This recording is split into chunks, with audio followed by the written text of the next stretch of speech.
ہم تجارت کر کے آئے تو جناب زینب سلام اللہ علیہا جب گھر سے نکلنے لگی تو اپنے 2 فرزند اپنے ساتھ لے کر، اسی طرح جناب مسلم امیر مسلم اپنے انہی 2 شہزادوں کو لے کر کوفہ تشریف لائے۔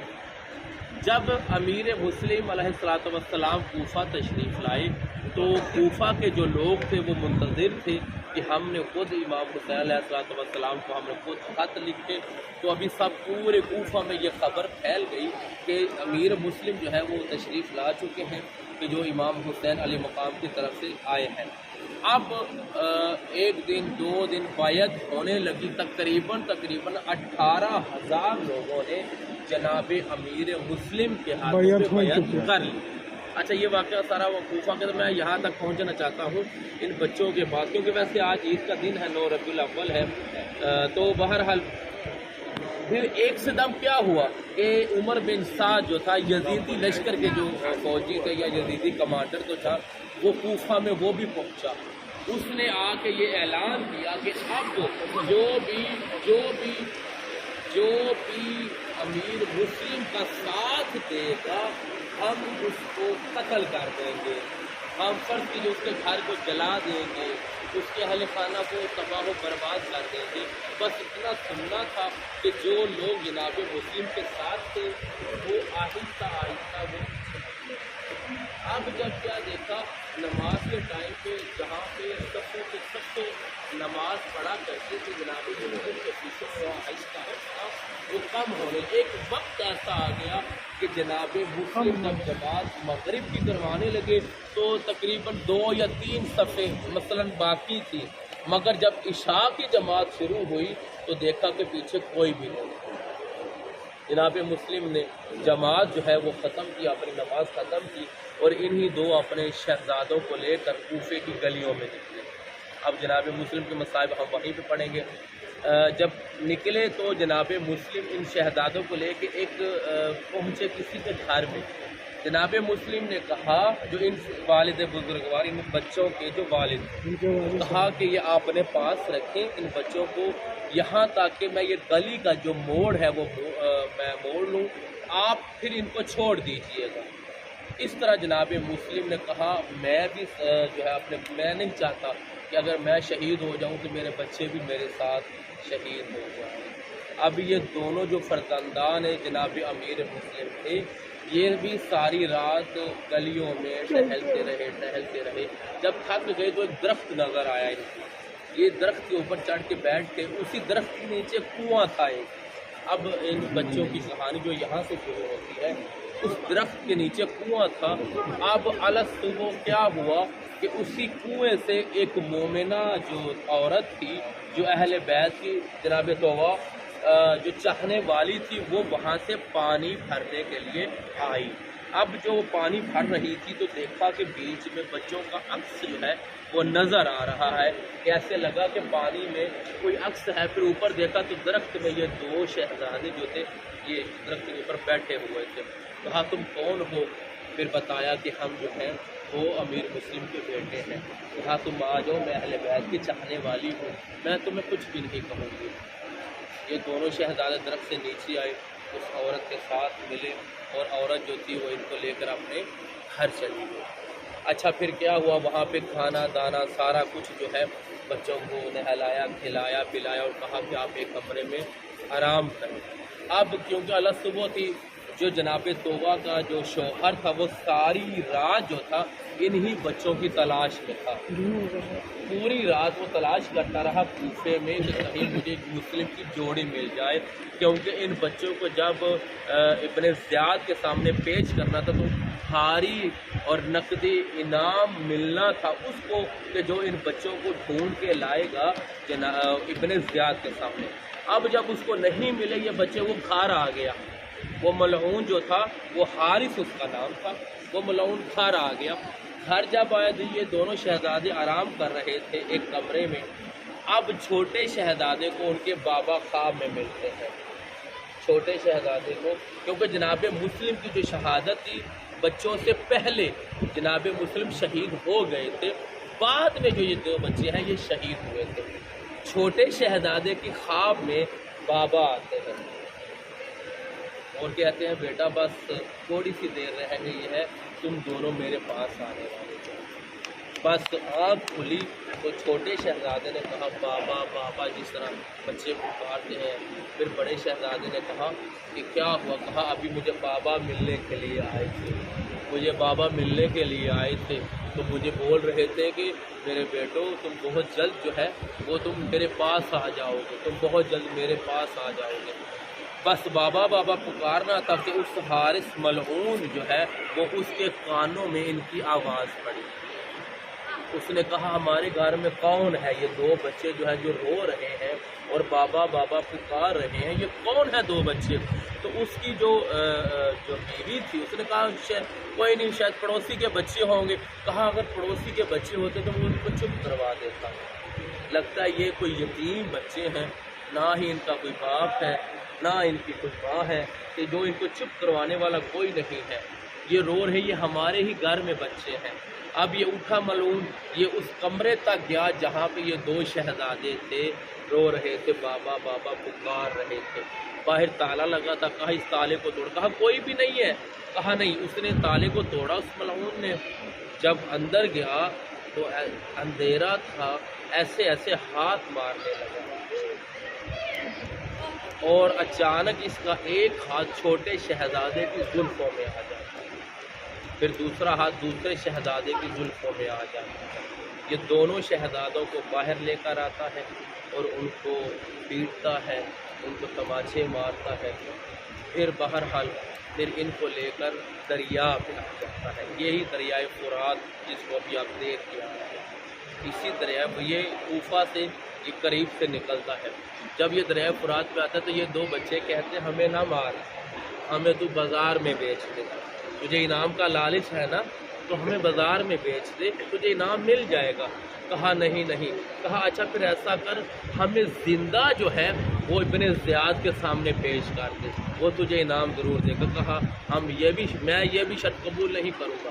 کہا اچھا پھر ہمیں دو دو رکعت نماز پڑھ لینے دے، ہمیں دو دو رکعت نماز پڑھ لینے دے، کیونکہ ہم جو ہیں ہم بنی ہاشم کے خاندان سے ہیں اور ہمیں پتہ ہے نماز کی فضیلت کیا ہے، تو ہمیں دو دو رکعت نماز پڑھنے دے۔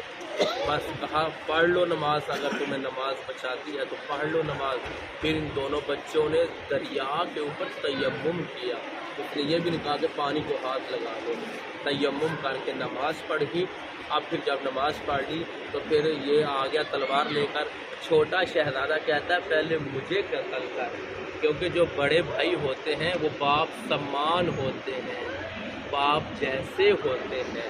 تو پھر بڑا شہزادہ کہتا ہے کہ نہیں نہیں، پہلے مجھے قتل کر، جو چھوٹے بھائی ہوتے ہیں نا وہ بیٹوں کے سمان ہوتے ہیں، وہ بیٹوں جیسے ہوتے ہیں، پہلے مجھے۔ بہرحال اس نے دونوں کو شہید کر دیا۔ پھر جو لاشیں مبارک تھے اس نے دریا میں ڈال دیے اور دونوں سر جو تھے وہ اپنے پاس رکھ لیے۔ اب جو یہ جب لاشیں ہے مبارکہ دریا میں ڈالے گئے تو جہاں پہ دریا کا پانی جا رہا تھا یہ لاشیں چلتے چلتے اسی مقام پہ آ گئے۔ یہاں پہ ایک جو تھا کھیتی باڑی کرنے والا ایک کسان تھا، اس نے دیکھا کہ یہ دو پیارے لاشیں یہ کہاں سے آ گئے، پھر اس نے وہ لاشیں نکالے اور یہاں پہ آ کے ان کو دفن کر دیا۔ اب وہ ملعون جو حارث تھا ان دونوں شہزادوں کے سروں کو لے کر جب ابن زیاد کے دربار میں پہنچا تو اس نے کہا کیا لائے ہو؟ ہم دونوں شہزادوں کے سر لایا ہوں۔ دکھاؤ ذرا سر کدھر ہے؟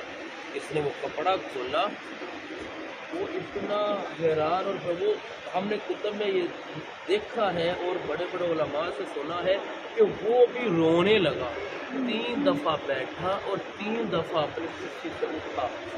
اس نے کہا تجھے ذرا بھی ترس نہ آیا؟ تو کیسا انسان ہے، تجھ میں ذرا بھی حیا نہ آئی؟ چھوٹے سے ننھے منھے سے معصوموں کو تم نے شہید کر دیا۔ 3 دفعہ وہ بیٹھا اور 3 دفعہ اٹھا۔ اس نے اسی وقت حکم دیا کہ جس طرح اس نے ان کو ذبح کیا ہے اس کو بھی اسی طرح ذبح کیا۔ اللہ لعنت اللہ علیہ۔